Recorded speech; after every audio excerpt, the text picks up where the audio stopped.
How are you, man? I'm good. How are you? Mate, we're loving life here at the moment. And I gotta say, straight off the bat, the new album Marrow Deep, which I guess is available for everyone in about a month's time. We've had the pleasure of having a quick listen to it before we had a chat to you, mate. It's awesome. Well done. Congratulations. You must be very proud and must be very excited to get it out into the world. Thanks, man. Yeah, I'm excited. I We've been sitting on it for a little while, so it'll be nice to get it out there and you know get it to its first day of school and see if anybody picks on him or see. Yeah. I think he might. I'm maybe he can sit with the cool kids right off the bat, but we'll see. Yeah, look, I have some suspicions about how he or she or is going to fit in. I suspect that it's going to be a pretty welcome embrace. I mean, the I guess the feverish feeling of every Mastodon fan in the world right now waiting for this album is one that they haven't really yet to experience because there's so many different mixed emotions going on with what you guys have been doing, what you've been through. Obviously, the way that the band is now, the passing of Brent, and I I would love to know from your point of view how it feels to be releasing an album in this emotional climate. Like, does it feel cathartic? Does it feel more anxiety ridden? Like, how does it feel for you? I'd say it's a bit of both. You know, there's some like just as there's feelings on the other side with the fans that they haven't felt before. There's feelings that we haven't felt before. We haven't released an album without the four main dudes, you know, and so there's a little bit of the unknown, Mm, which is okay. yeah. I don't know how they're going to react to it. I just know that the only thing that I have ever had any control over is the way I feel about it personally, and then the people in the room, that who made the record, myself, Bill, Troy, and then Zhuang and Nick sort of came in at the end to help out as well. But when we got it to the finish line of like, okay, listening from start to finish, and all I can do is make sure that I'm in love with everything that is going on the record, and that's all I can really do. Mm. So I got it to that point. I got it to the point that I where I needed it to be, and so that has worked for me for 26 years, and so that's where I'm at. But in the same breath, like you were saying, it's like it's this. There's some ground here that hasn't been tread yet, so I Mm. guess we'll see what happens. I'm excited though because I'm really I believe in the record, and I think that it's the right record for us at this point in time. Yeah, it's a very stoic approach emotionally to just be able to compartmentalize it like that. Like I just need to do what I do. It's helped me get through. I just need to worry about, I loving what I do to get it to that point. And I mean, you open the album too. It's just you. So hey guys, Right. here I am. Well, I mean, anytime drum intros are we've had them before. Wolf is loose, and um, so I mean, we go by feel when it comes to what's the album opener going to be. And as long as you have those two pillars, what's the opener, what's the closer, then you kind of play around in the middle with whatever's next and all that good stuff. Mm. But uh, that Barbarian's Blood made the most sense to open it up because I get that big heavy riff that comes in and just want people to know we're not playing around. Yeah, man. Yeah. Now, obviously, a couple singles out already, including Snakes for Dinner with Josh Homme. We were discussing this on the show when the single dropped, that Josh Homme could be the only person in the world to release a song with Mastodon and Shania Twain in the same week. So you've got some sort of record there. Yeah. Well, it's true. Yeah, Josh. Josh is the only one that could probably pull that off. The only Um, other person we could have thought of was maybe Josh Freese, who will basically just drum for anyone. But well, yeah, yeah, you have to kick him out of there. yeah, exactly. But yeah, man, Josh. nailed his part and get brought his his swagger to that to the end of the song there, and tied it up with a nice bow. It was Yeah. beautifully sung, and I wrote him this like a little poem, and I sent it over to him, and I was like, letting him know where we were coming from, and he wrote his lyrics from that, and just had that cool chant thing going on, and yeah, I think it's really cool. It is Love a great clip as well. Oh yeah, yeah, very Jodorowsky. And anytime we can emulate the great Alejandro Jodorowsky in any way, shape, or form, we like to do that. I mean, aside from the music, the artistry around this album as well, and not just like the album art, but the special release vinyls that have come along with it, all the merch and stuff. There's clearly been a lot of effort and I guess importance placed on that as well. Always, yeah. I mean, I'm an '80s kid, so I grew up in the age of the Iron Maiden album covers and things like that. They were super important. It's visually all you really had to go by, And the reason I bought Iron Maiden's Peace of Mind around the time that it came out was because I was at the record store with my dad, and I saw it, and I was like, "Whoa, it's a monster!"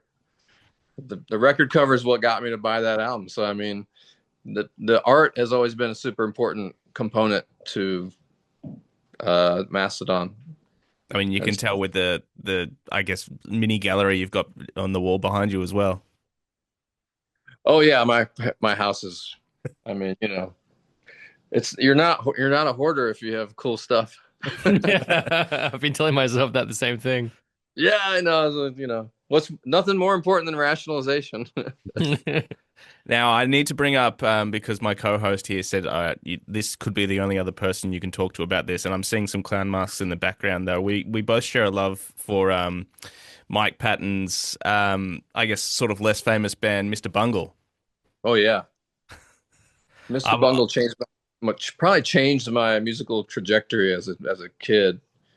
I was basically listening to nothing but thrash metal and death metal and stuff like that up until '91 when I heard the self-titled Mr. Bungle album. I got on a cassette tape. A friend of mine, I went to high school in New York City, and a friend of mine had a taped tape of it. Oh. And just said, check this out. And I went home and listened to it, and I was like, oh, never mind. That's what we're doing. Damn. And I didn't listen to anything else for like a year. All I listened to was Mr. Bungle, and it really to warp someone's mind. It turned me on to Bill Laswell and Buckethead and John Zorn and all those crazy musical projects like Material and Praxis and all the different things that was it opened up a whole new world of music for me. So I just had dinner with Mike the other night and saw Tomahawk and yeah, forever and indebted to Mike and Mr. Bungle. Like totally changed my perspective on music and how cool it could be. Well, they've definitely done it different to anybody else then and still now, really. So yeah, you have these artists that and these groups that kind of come from outer space, and you could swear that they there's nothing that came before them that sounded like that, and nothing after. Just a true artists, and there's not a ton of examples in modern music, but they're out there. You got your another band that's like that sort of a band called Human Remains, and it sounds like total straight up death metal, but it's another kind of group that they sound like they're from outer space. Yeah, no, I mean, look, a lot of people would put you in that same breath. What you guys have done to thrash / whatever you even want to say you are. I mean, you have changed the way people digest that sort of music, and with each concept album that follows, I mean, you open up new worlds for people. And I guess talking about like the stuff that came before a bit. My first touch point with you guys was getting to see you at Big Day Out 2010 in Australia. Oh yeah. 16 years ago, I was very young in that mosh pit on the hottest summer's day ever. I don't know if you've got any personal recollections of being in Australia at that time, but that was just, not shortly after the release of Crack the Sky, and I listened to that album just banging it over and over again, and you guys honored it so much in that live show, and it was still one of the greatest live experiences I've ever had that day. It was hot and sweaty, but Oh, yeah. amazing. I remember it was hot, and that was like some of the most fun that we've ever had, just because our good friends of Mars Volta were also on that. I think I stayed And in the same spot between you guys and them. yeah, nice. Unbelievable. Cedric going off for tea breaks every now and then.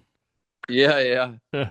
So there was those guys were there, and Peaches was there, and Yep. so we're good friends with Peaches, and it just was such a fun party because I mean it was basically everyone calls it Big Day Off just because you play like one show and then you got like 3 days off, and so and Duck Pond was like throwing all these crazy parties backstage, and it was a wild traveling festival to be a part of, and we've done Ozfest and Mayhem and all those kind of things in the big summer festivals in Europe, but Big Day Out was a real special one for us, and we had so much fun being there. It was really phenomenal. Well, we've obviously got to ask. Obviously, 24, you were here for Good Things Festival. You're going to want to tour this new album. I know the North American sort of tour is set, but is there any more plans to come back down under? I mean, it's always talked about. It's on the schedule for. Yes, we're going there, so we'll be there. We do understand that it's a fucking long plane ride, and it's a long way Oh, I to don't come. care. A lot of people complain about it, but I just kind of I get in my seat and I'm like, all right, like 10 movies, let's go. I think it's the best time to watch the bullshit long movies like The Irishman, or I think I watched the last time I was on a long haul flight, I watched There Will Be Blood, the Daniel Day-Lewis. Oh, Like it's like a 3 hour epic. I line up. You got to line up the epics. Yeah. I'll be like, Gone with the Wind, Doctor Zhivago, Arabia. Yeah, There Will Be Blood. I mean, you got That's yeah. I'm not going to watch the Odyssey until I've got another long haul flight. That's my plan. I'm not gonna watch the Odyssey until I can download it on my phone and then minimize it and doom scroll while watching. Yeah, hell That's yeah. the way it was intended. That's right. You're welcome, Chris. Yeah, shout out Chris.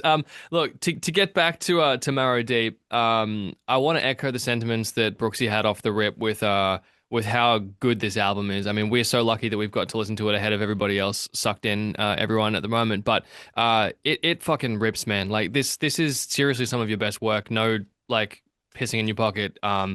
I've enjoyed it so much, and I don't even have the full quality because I'm listening through some bullshit web player.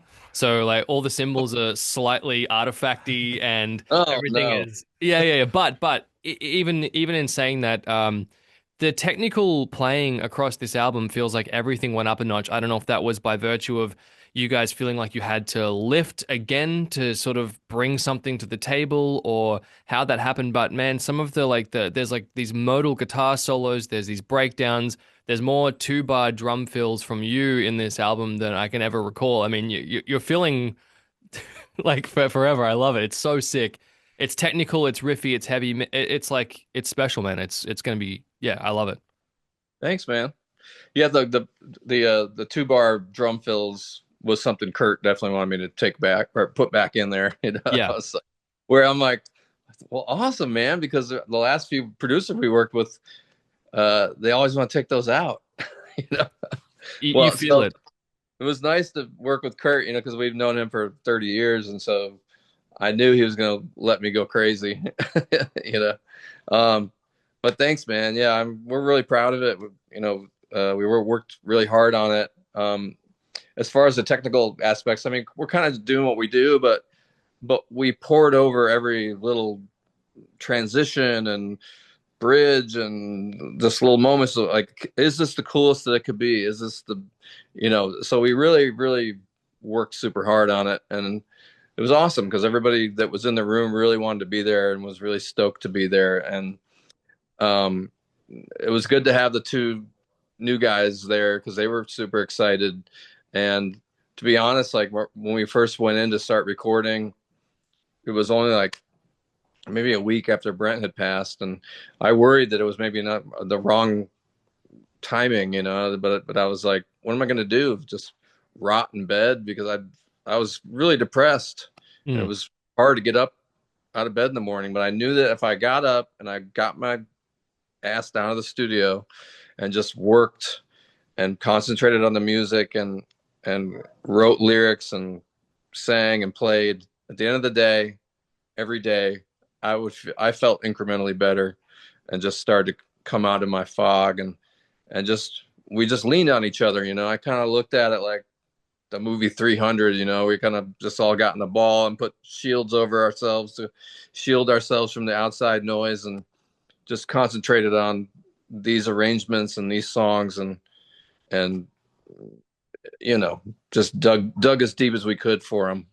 Well, it pays dividends, man. And honestly, the three fates, like you said, I mean, top and tailing the record is super important. And I think for a lot of Mastodon fans, they might even go straight to the last track because you guys have got a history with delivering at the end. And the three fates for me is, I think, the song that I'm so looking forward people getting around. I wanted to ask one thing in particular. There's so many things I could ask about this song because I'm going to listen to it over and over again. But is there or was there consciously like a bit of a Doors influence on this track? Like, did you, because there's a Rhodes break in there where there's sort of like a bit of a trading solo between like Rhodes and guitar.